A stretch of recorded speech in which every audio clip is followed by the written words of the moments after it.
not to be the wokler here, but it's to me that's the ultimate thing. Like one of the ultimate the wokler. Sorry, you were just so serious, and then you said the wokler, and it really pulled me out of the moment.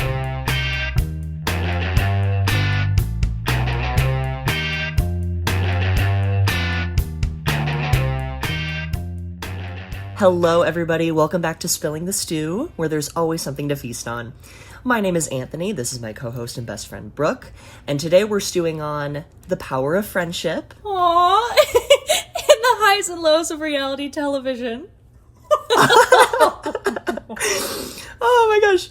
So, without further ado, let's turn on those burners and start spilling the stew.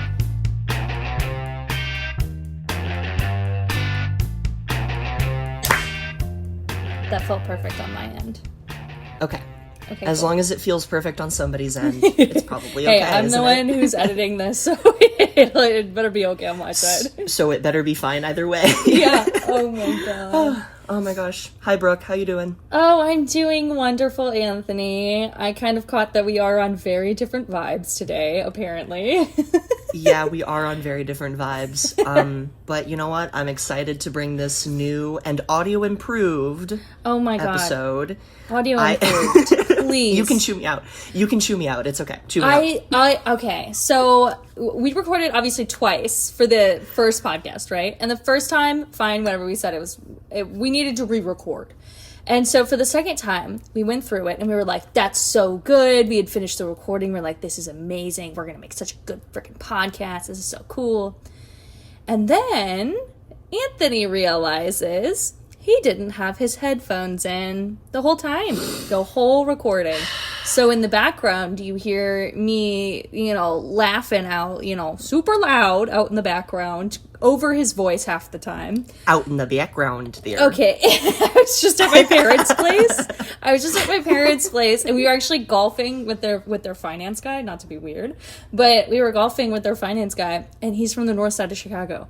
So he had such a thick, classic Chicago accent, and by the end of the golf day, I was like, oh dear. Oh no, I'm back in it. The Chicago is back coming out of me. Oh god. Oh boy. But yes. Happens. So our recording will be better this time. It'll be better this time. Better. It'll feel better. It'll feel smooth. Probably, I think. I hope. I have headphones this time. That's all that matters. And when we recorded the intro, so peek behind the curtain real quick. We recorded this intro as our surprise to each other on what our topics were, which I'm sure you guys probably gathered.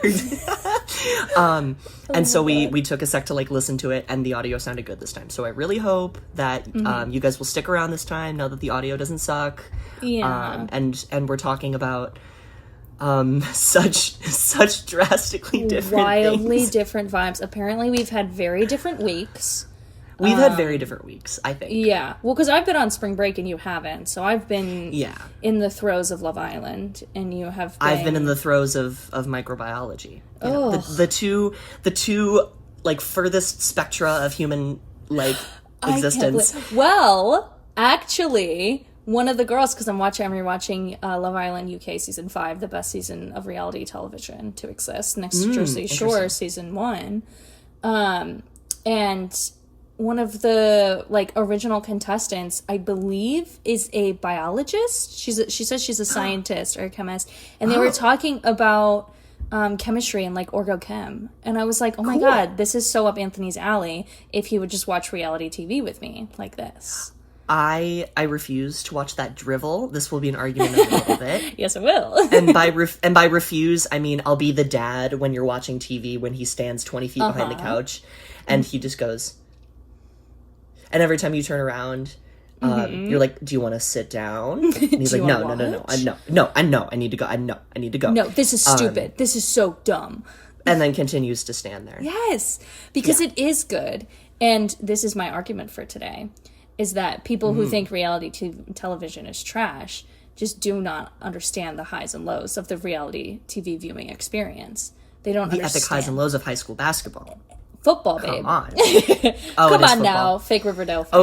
Oh no. That was really embarrassing. I'm devastated for you, because Riverdale kind of is another fucking fantastic piece of television. I never watched Riverdale. You never watched Riverdale?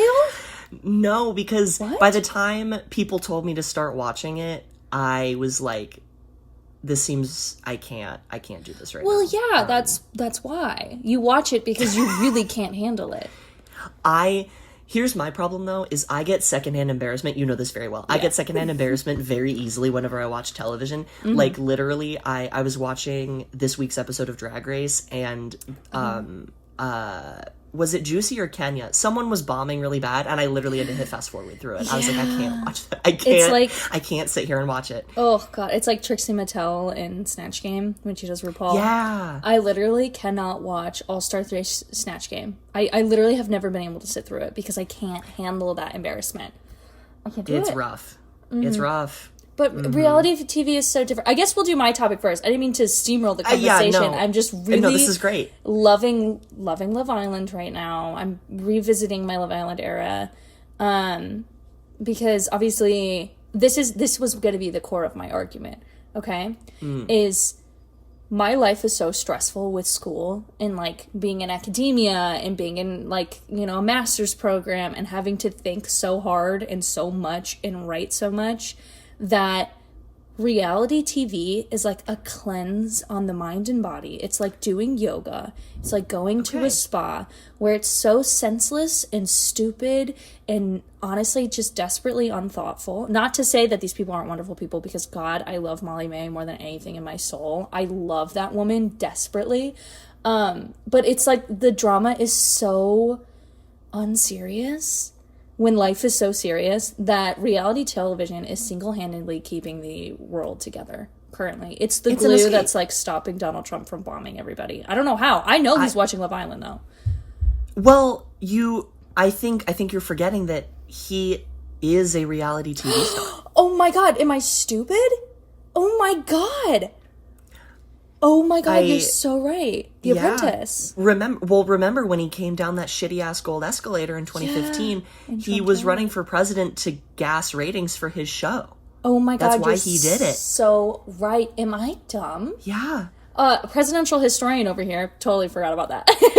We'll call that a low for reality TV. How about that? Yeah, well, okay, so obviously some people really hate reality TV. Anthony and I have had long, arduous discussions about whether reality TV is actually good for the world. I think it is. Anthony, you can get into your argument. Well, so I am a big fan of Survivor. That's where I started. I started with Survivor. Competition. I'm a big competition reality TV person. Like, I started with Survivor and then I got really into Drag Race. I haven't really branched out beyond that because even Drag Race, there's some points where I'm like, this is too stupid. I hate it so much. But I'm somebody that I'm obsessed with the strategy and the social game of Survivor. And I guess in that way it's very reality TV, like the social game of Survivor, where they're like, this person said this about you, but actually this thing is true, but then this happens. So it's like it's that flavor of reality TV, but with a little bit more this is gonna sound so uppity, but a little bit more sophistication to it. Where it's like, that sounds really mean, but I mean, you have to, it's an active show that you have to watch. And that's a rant for a different day about how TV is increasingly becoming something that you watch while you're scrolling on your phone. Yeah. So TV has gotten really simple these days. And what I really appreciate about Survivor is that you need to pay attention the whole time. Fully. There's always something new happening, and there's always something being referenced in a future episode. And because they're on the island for so long and it's boiled down into such a short episode, everything that the producers show you matters. Every single clip matters. And so that's where there's a lot of the fan community will try to figure out who the winner is early on into the season, based on the way that the show is edited. So I enjoy that to a certain extent, but I enjoy the something about the whittling down of the numbers and the building intensity is so it just tickles my brain in just the right spot. So that's what I really love about Drag Race and especially Survivor. But I'm not a big fan of, especially the biggest, most egregious thing to me is like Real Housewives. That's the most egregious to me. And I know that Brooke is already groaning and she's already turned her head away from me and she's already sad and upset. And I understand. Trust me, Real Housewives stans, I get you, I promise. Mm-hmm. But I'm here for you, girls. I'm here for you. Don't even worry. I will be. You have one ally. Yeah, and it is me. There's an ally on the panel. Yes. But with Real Housewives, it just all feels so hammed up. Like, it doesn't feel like reality TV. It's very contrived. It's very wealthy white women doing... Unless you're watching Atlanta or Potomac. Unless you're watching Atlanta or Potomac. Some of the best seasons. But, okay. All right. Well, fair enough. So sorry, I just had to put my girls out there because I love Real Housewives Potomac. That's one of my first of, like, really getting into Real Housewives. Because I watched Beverly Hills. I've heard that Potomac is really good. Yeah, Beverly Hills is the classic, great. I've heard. Yeah, I mean, not to cut you off because, oops. But so my sister and I, growing up, were really big into reality TV. We watched The Kardashians. We watched Below Deck. We even watched, like, Say Yes to the Dress, which is a reality TV show. Don't let anybody tell you differently. That show is all about, like, the drama of, like, wedding dress shopping. But, so we watched Real Housewives of Beverly Hills growing up, which is never good for a child's mental health. Neither is watching The Kardashians or anything. I think, okay... Though I do love reality TV, I don't think you should be able to watch it before you're, like, mentally developed in some way. Like, definitely not before 18. Because that shit, like, really messes with your perception of reality. Because then... No, I agree. Yeah, because their fights and their drama on the show, you come to think is more reality than it actually is. And so I think maybe the Kardashians are to blame for my amount of drama in life. well, that's I guess ultimately my argument is that so much of what people call reality TV is so hammed up and almost like a performance that to me it's not reality TV. It's more like sketch improv. Yes, like it's more like improv. What was that show? I really love improv. I will say I do really love sketch comedy. I really love improv, but I think the way that it's wrapped up in this idea that it's reality, I think really pushes the notion that, like, well, I think it pushes this idea of, like, you can attain this life where you're a multimillionaire and you can scream at people that you call your friends. Right. That to me is the ultimate, like, not to be the wokler here, but it's to me that's the ultimate thing, like one of the ultimate the wokler. Sorry, you were just so serious, and then you said the wokler, and it really pulled me out of the moment. And I just imagined like the Onceler for some reason with like a nose ring and purple hair. Like you really that's what it is. Got me. Yeah. Well, it's been all over my algorithm lately. I apologize. I know it's funny. Oh my god. But ultimately, what I mean, is that it pushes this notion that this high octane lifestyle is achievable and attainable, and it's something that you should seek out, and that's that's what you should want in this life. And I don't think that's like it's the ultimate, especially reality, or especially Real Housewives is like the ultimate, like, this is why rich people suck. Yeah. they all suck so much. And that's not to say you can't enjoy the show. If you enjoy the show, you enjoy the show.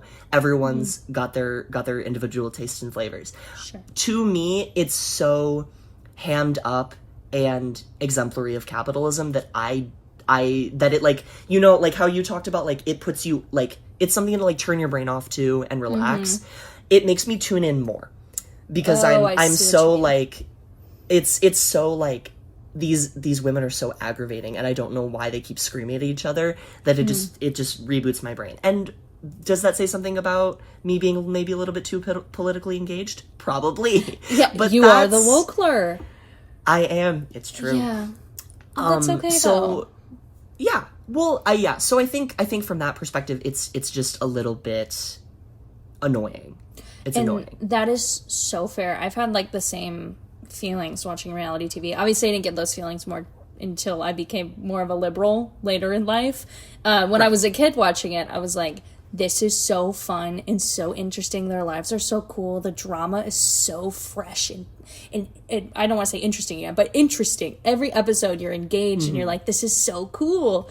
And then when you get older, you know, I was just rewatching Love Island 5, and I've watched that season maybe 5 times now. 5, maybe. This might be my 6th time watching. It's like my comfort season of like TV ever. Next to, honestly, my other one is Jersey Shore. So it's like I have a very specific brand about me, I guess. Yeah. And rewatching it, you know, I was watching some of the like drama again, and girls that I like originally supported the first few times watching, you know, I'm in a different part of my life. I'm 23, you know, I'm about to graduate, and like, you know, I'm a completely different person than I was even a year ago. And I'm watching their like fights, and I'm like, oh, I don't agree with them anymore. I'm like, oh, maybe this is contrived drama for a reality TV show. Like, maybe this isn't that serious. And it actually annoyed me at one part where there were 2 girls who were fighting over being friends, which, as a growing up a woman, you know, or a girl, it's something that you're very familiar with, you know, some girls wanting to be friends with guys over wanting to be friends with girls because apparently girls are too much drama, which I think that's more internalized misogyny than anything else. But that was one of the girls' arguments on the show, is that she just didn't feel as close to the other girls because she's just friends with guys. And when I watched that for the first time, I was like, oh, fuck her. You know, she's just terrible. Like, fuck that girl. She just doesn't have girlfriends. She's not a girl's girl. And then I was watching this time around, and I saw how the other girl, who just wanted to be her friend, handled the situation. And I don't know if I'm maturing, if my brain is developing, if that 25 is coming a little early, you know, the 25 brain development thing that they be talking about. You guys are talking about, because you're medicine.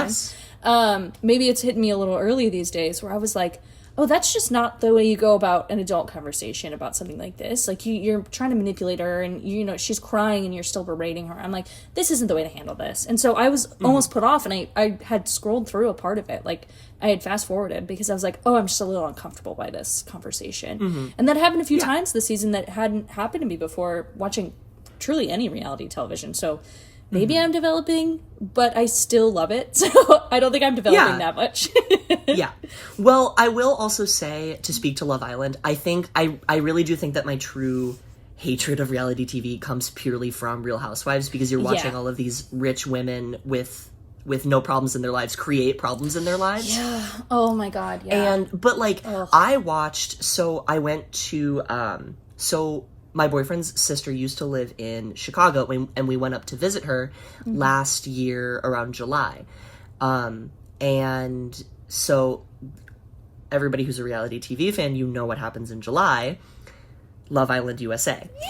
So we were in the middle of Love Island USA season 5. The last one I think was 7.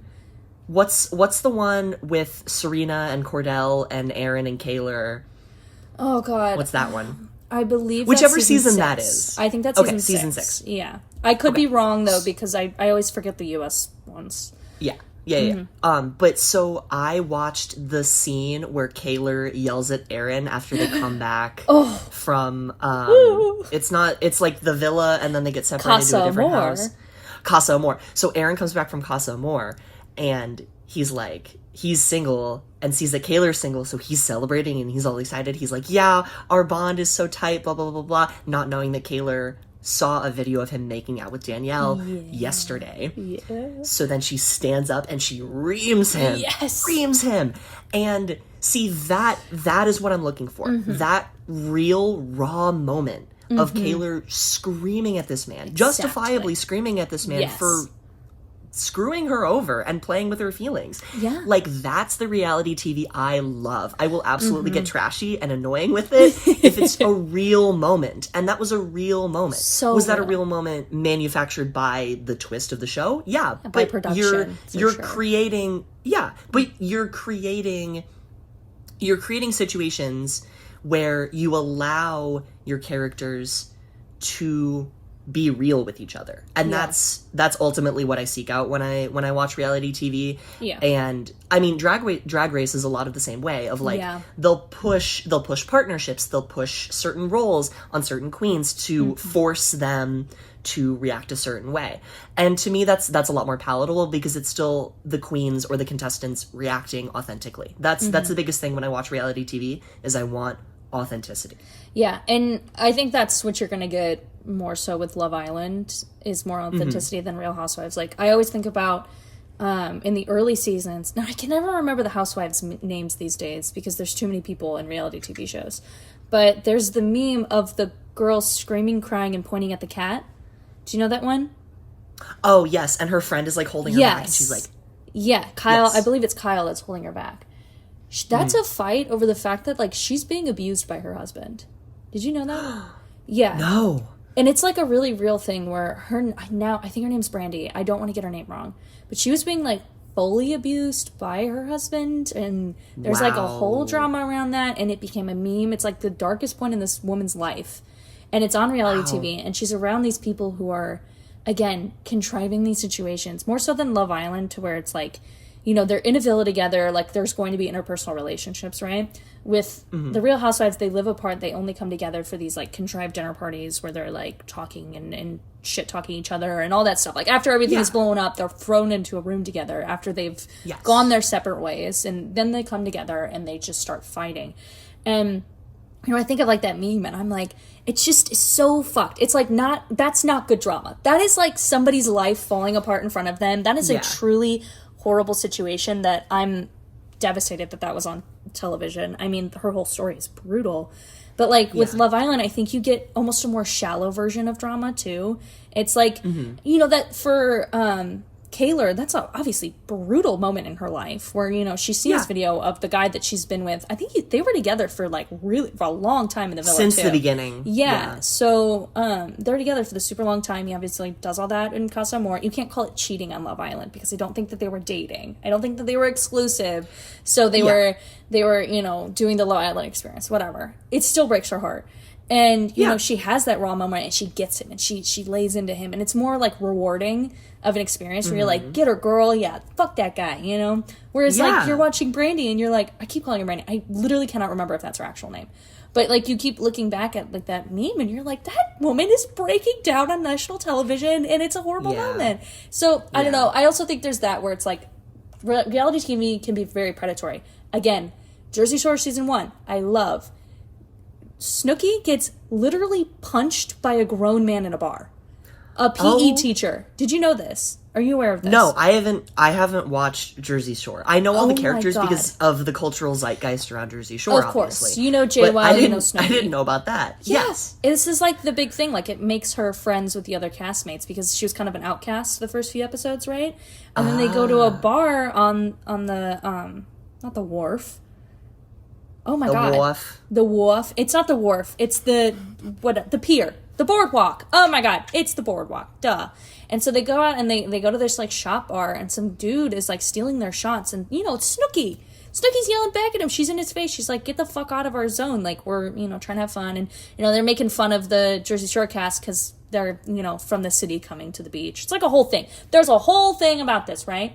Doesn't matter. This man, full blown, punches Snooki in the face. On camera. And, like, obviously, you know, this man loses his job. I think he tried to sue Snooki for, like, losing his job. He fully punched a woman on national television. And, like, that's on you, like, bro. Yeah, moments like that, it's like, reality TV is not funny, and it gets really brutal, and moments like that, I'm like, whoa, pull you back, you know? Like, I love the rest of the season. That moment, I'm like, ugh. Whew. It's and hard. I think it's hard, and I think a lot of that kind of stuff is also of the times, you know? Oh, Jersey Shore truly is of the times. They are they are such sexist, misogynist pieces of shit. Like, I can imagine. Horrible. They call women they don't find attractive grenades. Yeah, it's brutal. And, like, this is crazy. Again, I grew up watching Jersey Shore when my parents did not know I watched Jersey Shore, but I did watch Jersey Shore growing up. And my, you know, Morgan and I would sneak it on between, like, you know, Real Housewives and the Kardashians. Yeah. So you were just baked into reality TV from the go. Reality TV was like so much. It was that and SpongeBob, man. I fucking balled out for SpongeBob in reality TV. But yeah, there's just like, it's so of the times, but I don't know. I love parts of it, but other parts I'm like, oh, I really hate that this happened. Like, I cannot believe that this is out and I watched this as a young girl. Oh my God, that had to do something. I should probably talk about that in therapy. We'll bookmark that one for the therapist. Yeah. I have therapy tomorrow. I'll bring that up. There you go. Hey, so what do you think Jersey Shore did to my mental well-being? Do you think that kind of messed me up a bit? Should we talk about that one? Should be like, yes. I love that this podcast is slowly becoming your pre-therapy session. It is. Well, because I go into therapy every week or every other week. And I like have like a thing in my brain of like, okay, we need to talk about this and how I reacted to this. And I'm like, good. And then I get into therapy and I start talking. And then all of a sudden, I'm 10 steps backwards talking about something that happened 10 years ago. That's just a funny story because I want to win therapy and I want to make my therapist laugh. Yeah, getting an A+ in therapy. It's all I want to win therapy. All you ever want. I want to make her laugh. And does that make me a bad person? No, just maybe less therapized. Yeah, maybe just a little bit. Yeah. But yeah, I mean, I don't know. I guess I don't know how to respond to that. I'm so sorry. Again, I just go off on my little bubble. I should be on Adderall or something. I have a train of thought and I go with it and then I just talk and I talk and I talk and I talk. And then we're 10 steps away from where we started. Nobody knows how we got there. Okay, we need to talk about your topic so I can stop talking and I can respond to you and be a good co-host and shut up. I will make comments, but I'll calm down. Okay. No, I really just to tie a little bow on reality TV, the epic highs and lows of reality TV. I love all of these points, and I think that reality TV is good in certain instances, and it brings people together, and it's a fun thing to do, and it's a fun way to shut your brain off, and I think it's got lots of pros. I think it's got lots of cons, and I think it can get really trashy really quickly, but I do really love reality TV, and I love that people find something that they enjoy, and especially like building community around reality TV. Segue! There we go! There's the segue. So I really wanted to talk about the power of friendship. And does that make me a like cartoonist? Sure, maybe just a little bit. That's okay. But I think that friendship and especially community are so important, and I'm realizing this like I've been stewing on this for the past week. So just a little window into my life for the past week. So we are in our second week of our current block of our class right now, and we're discussing things like microbiome, bacterial infections, antibiotics, things like that. And a lot of it is just kind of like memorizing the different bacteria and memorizing the drugs. And there's so much content. I mean, that's true of all of medical school, but especially this block has felt to me like there's just so much going on all of the time. It's like, okay, I'm like, oh, I'm not going to do this one extra video that I need to do. I'll do it tomorrow. But you have 6 more videos that you have to do tomorrow. And then you have to do your Anki, and then you have to go to small group. And it's a little bit like running around like a chicken with your head cut off at all times. But I think personally, especially this block has been like that. And I mean, we talked about in the last episode how as one supreme grows, the other diminishes. And now that Brooke is on her revenge arc, it's kind of my time to crash and burn. So I could definitely feel myself, like, for lack of a better word, slipping a little bit. Like, I noticed, like, I started getting really irritable. I started getting really snappy. I started just wanting to, like, retreat and be inward and be by myself. And that is something that I've, like, really learned about myself, especially in undergrad, is that when I start to get depressed or I start to have pretty much any negative emotion, honestly, I withdraw. And that all that does is spiral it downward. Down. Isolates yourself. Yeah. And so, but this week, especially, I think just due to the way that we had everything planned and the way that our block is going, I had a lot of like social interaction opportunities with especially my medical school friends. And like I talked about last week, I just got back from Purdue last week, seeing a bunch of my Purdue friends, and that was really awesome. And so I think having so many like group hangouts, man. It's great. Like, I literally sat in my favorite coffee shop in town with a bunch of my med school friends, and we just studied the whole day. And we were productive, and we got a lot done, but there were also a lot of times where we just sat, and we talked, and we had a good time. And I had a fantastic time with them. And then the next day, I went in and I killed my freaking exam. I kicked ass, and I'm super excited about it because my first exam in this class went really poorly, so I really needed that revenge arc to hit, and it hit, and I feel really good. And then yesterday, we went to Chicago for the dyeing of the river for St. Patty's Day, and it was so much fun, just getting to spend time with my med school friends. We just got to see the river dyeing, we went out to a bar, and we just got to, like, enjoy each other's presence, and we all, like, we talked about school a little bit, but we talked about a lot of other things, like we obviously we're just going to talk about whatever we talk about, but I think everybody really tried to be like, let's just forget about school, we're just going to have fun, we're having fun, and it was a fantastic time, and I had a great time, and I think especially, like, on the train ride back from Chicago, I, like, really came to realize, like, what I've been more recently stewing on is that, like, my friends are really what pull me up by my bootstraps and remind me that, like, I'm okay. Yeah. I can handle this. I know what I'm doing. And I can always take a break, and I can always let myself go a little bit and have fun and just enjoy it. And they're always there to support me, and it's great.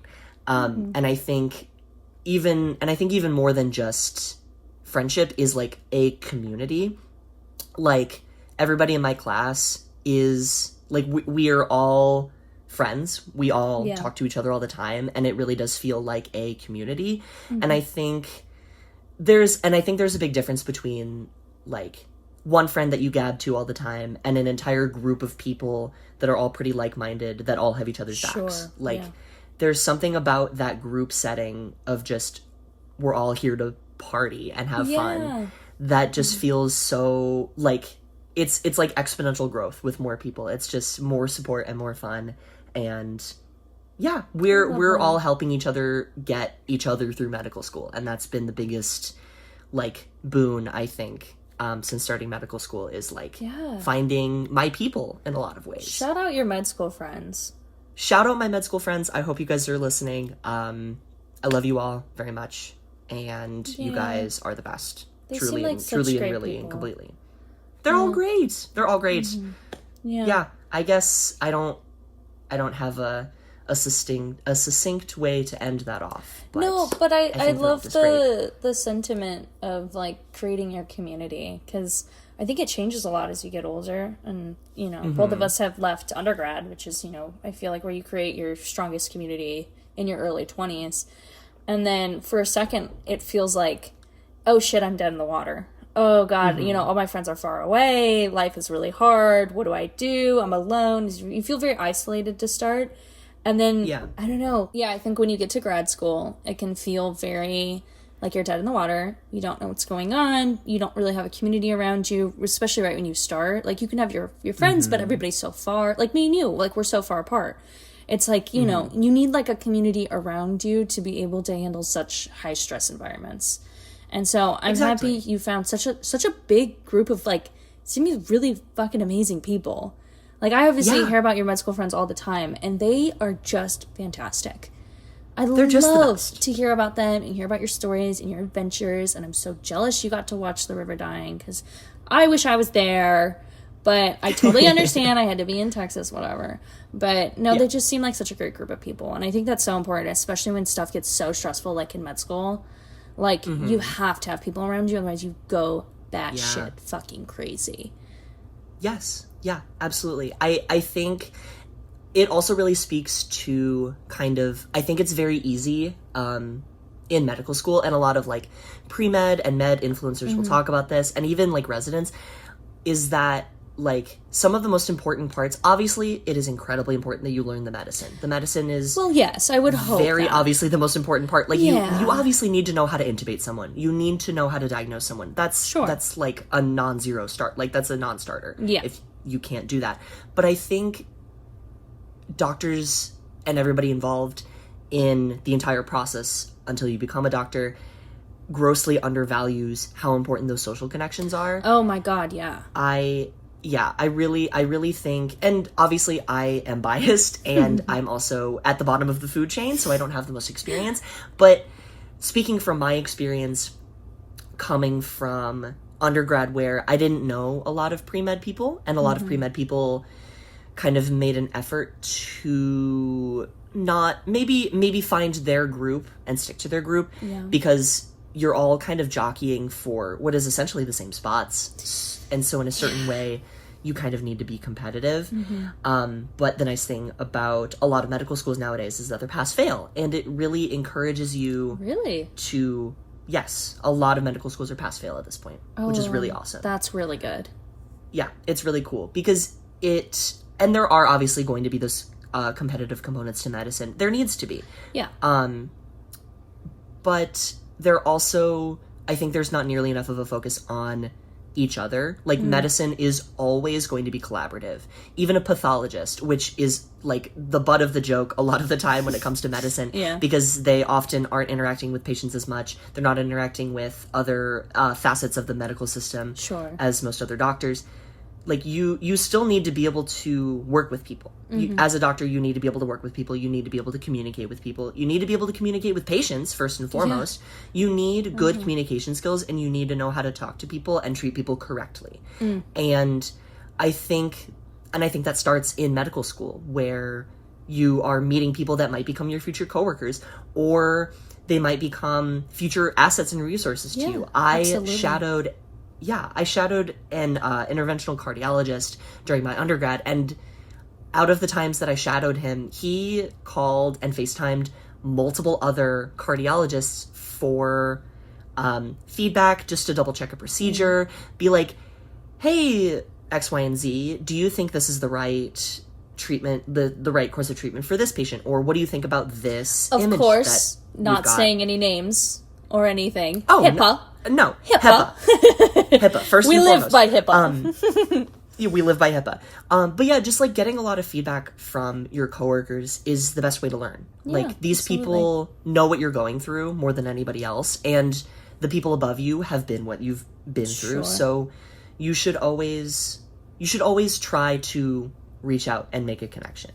Because worst case scenario, it doesn't work out. Best case scenario, you have, like, as robotic and selfish as it is to put it like this, that's a resource for you. Yeah, absolutely. Like, if you really want to boil it down, like, to being the most selfish, robotic doctor, that's somebody that you can ask for help. That's somebody that you can bounce ideas off of.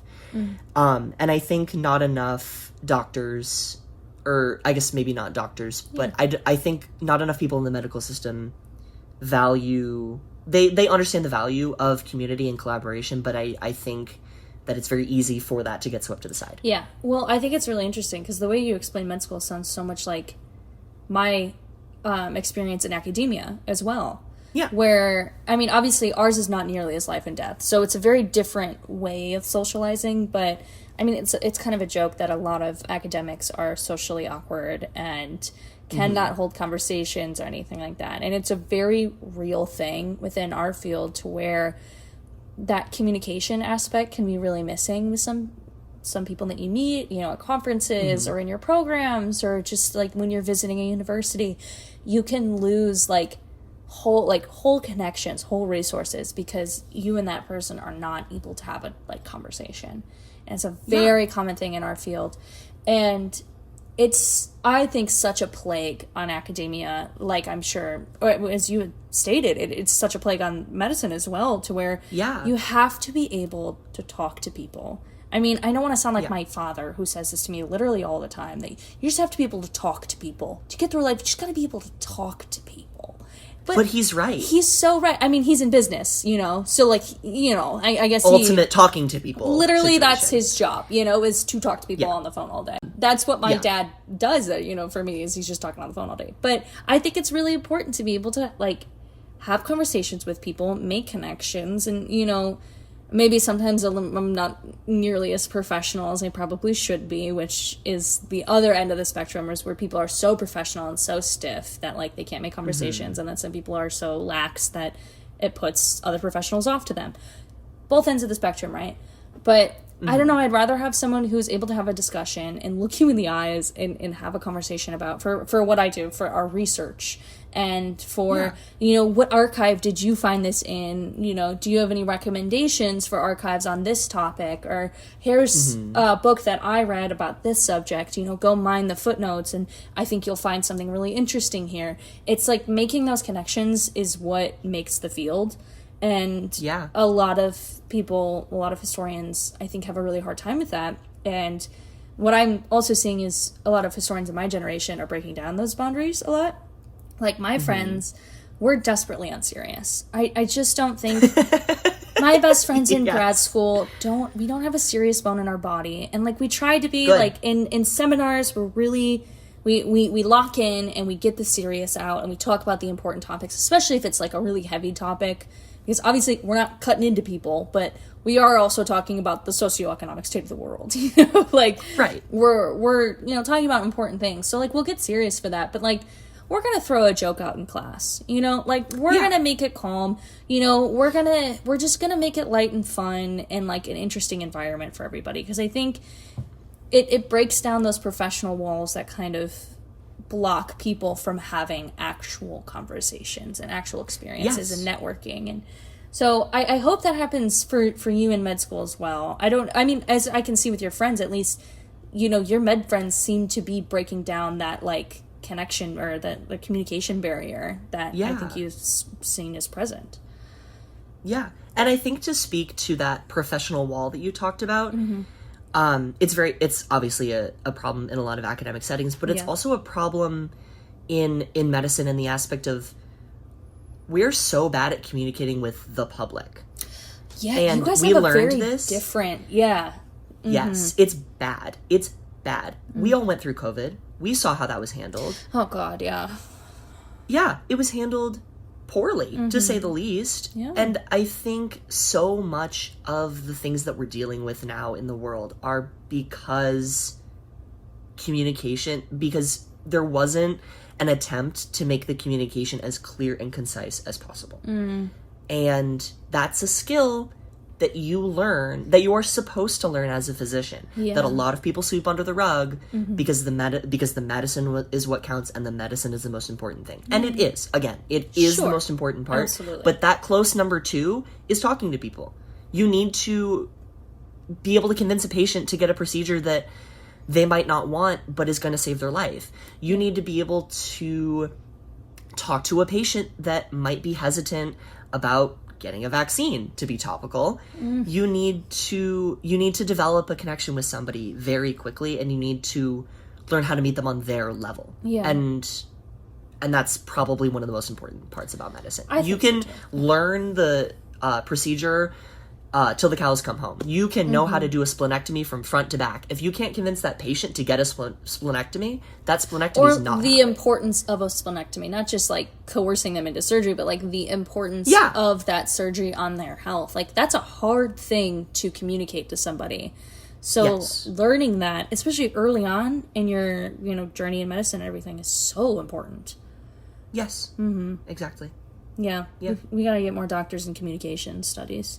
More doctors in communications. More doctors as friends. Let's make doctors social. Let's get them out. You guys are social. Yes. But not all are. We need to get them out at the bars, having fun and being stupid. And I think that's well done. Having fun and being stupid.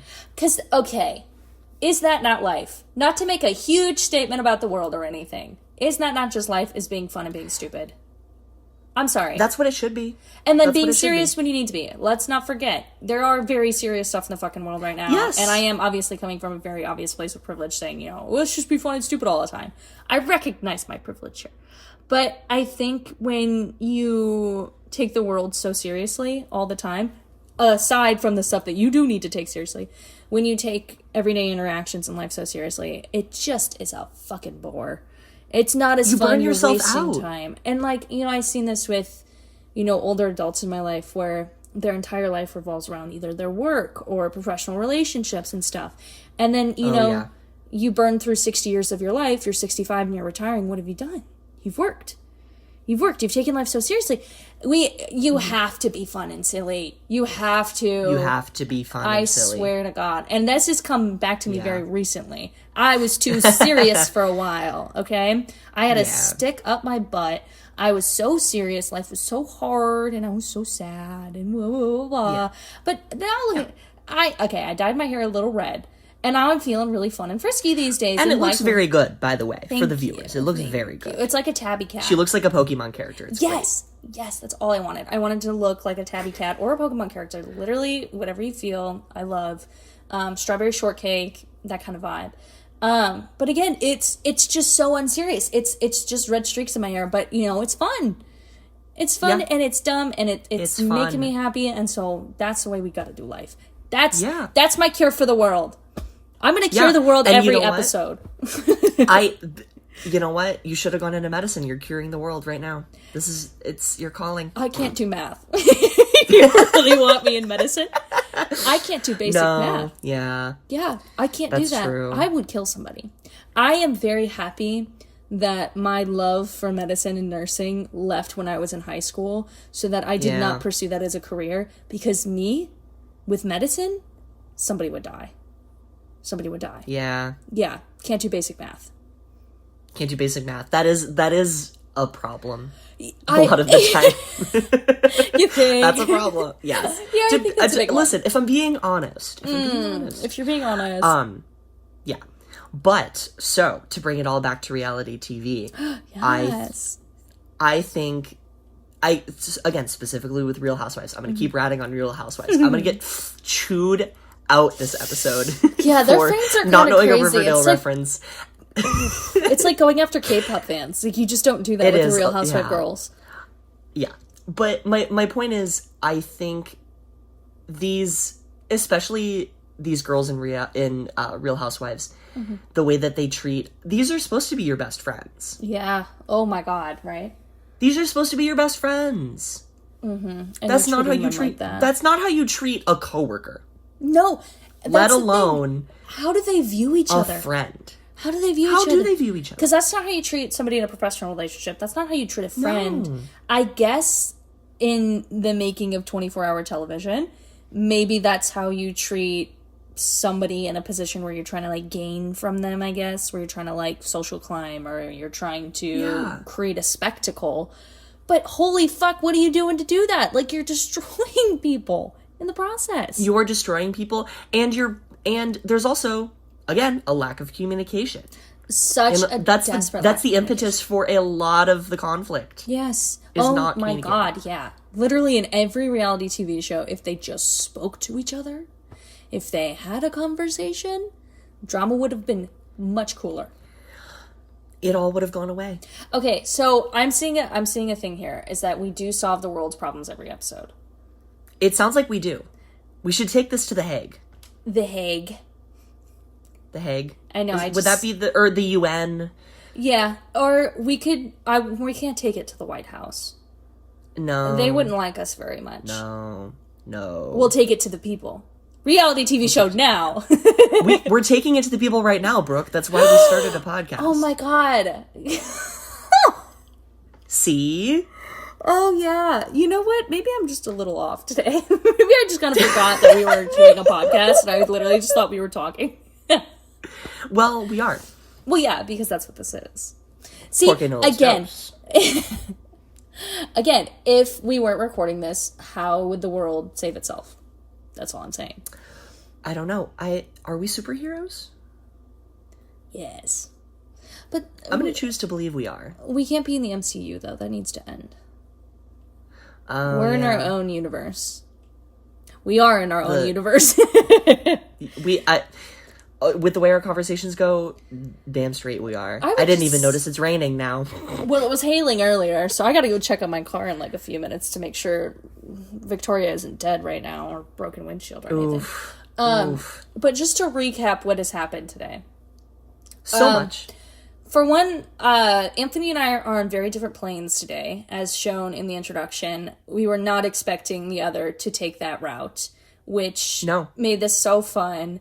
We immediately got into reality television because I have been alone at my parents' house for a week, obviously with my parents, but I've been unable to talk about the highs and lows of reality television. So we went off on a tangent there. And then we went into the importance of friendship, which I thought was adorable. And then segued that into the need for communication in both medicine and academia. Yeah. And then somehow communication is our through line. And everybody just needs to communicate more.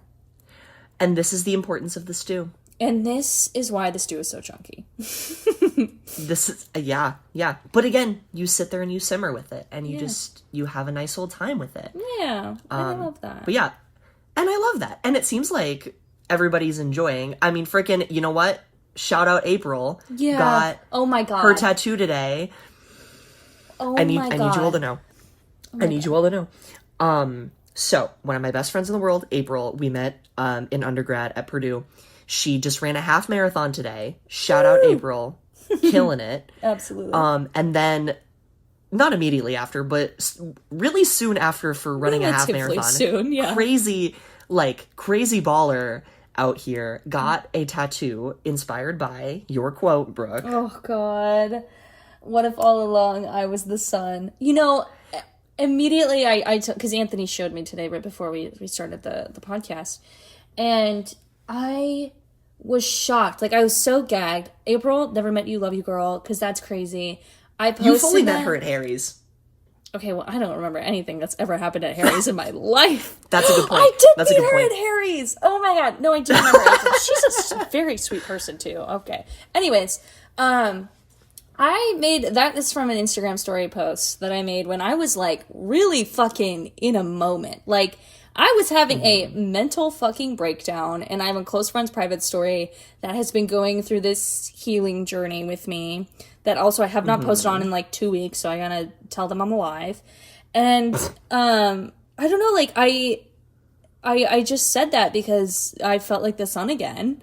And now it's like somebody has it tattooed on their body. I'm like, holy shit. Maybe I stole that from somewhere. That's really poetic. It could have. I could have heard it and then thought it was my own thing. I Googled it and nothing came up. Okay, so this is my quote. Attribute it to Brooke. This is your quote. Please. Brooke, we're attributing this to Brooke. But yeah, I just think it's so interesting that, you know, in such a like dark moment when I had a really prophetic second in my life, and I was like, what if all along I was the sun, and somebody really took that and ran with it? I'm like, oh my God. Yeah.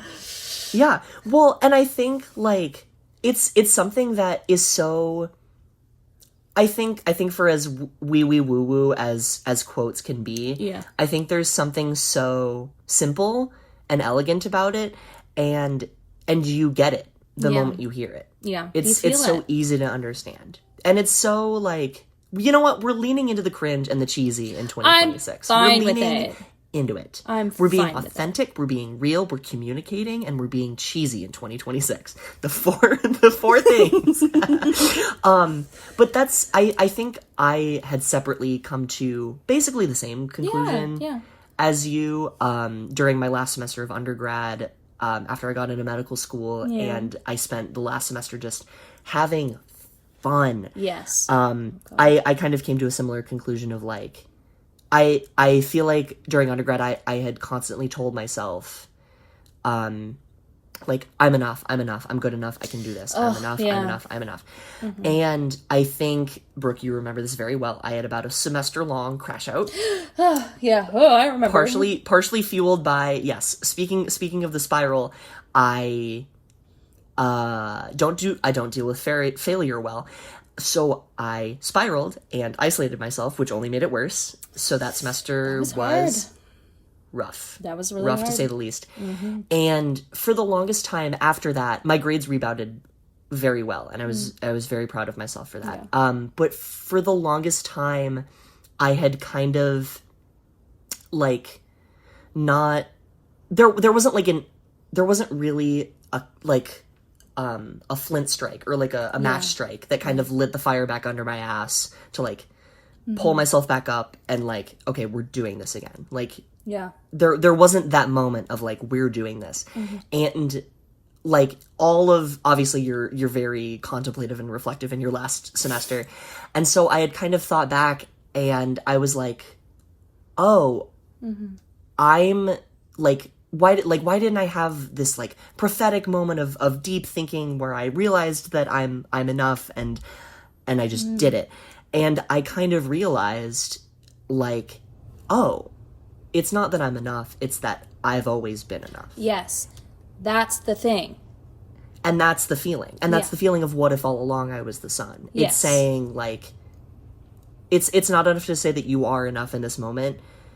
It is the realization that because of the indomitable spirit of human beings, you are always enough. Yes. You have always been enough. I think that has been a very, also, I've had very big ups and downs where I have not felt like the sun. I felt like the sun was sucked out of me. I had nothing.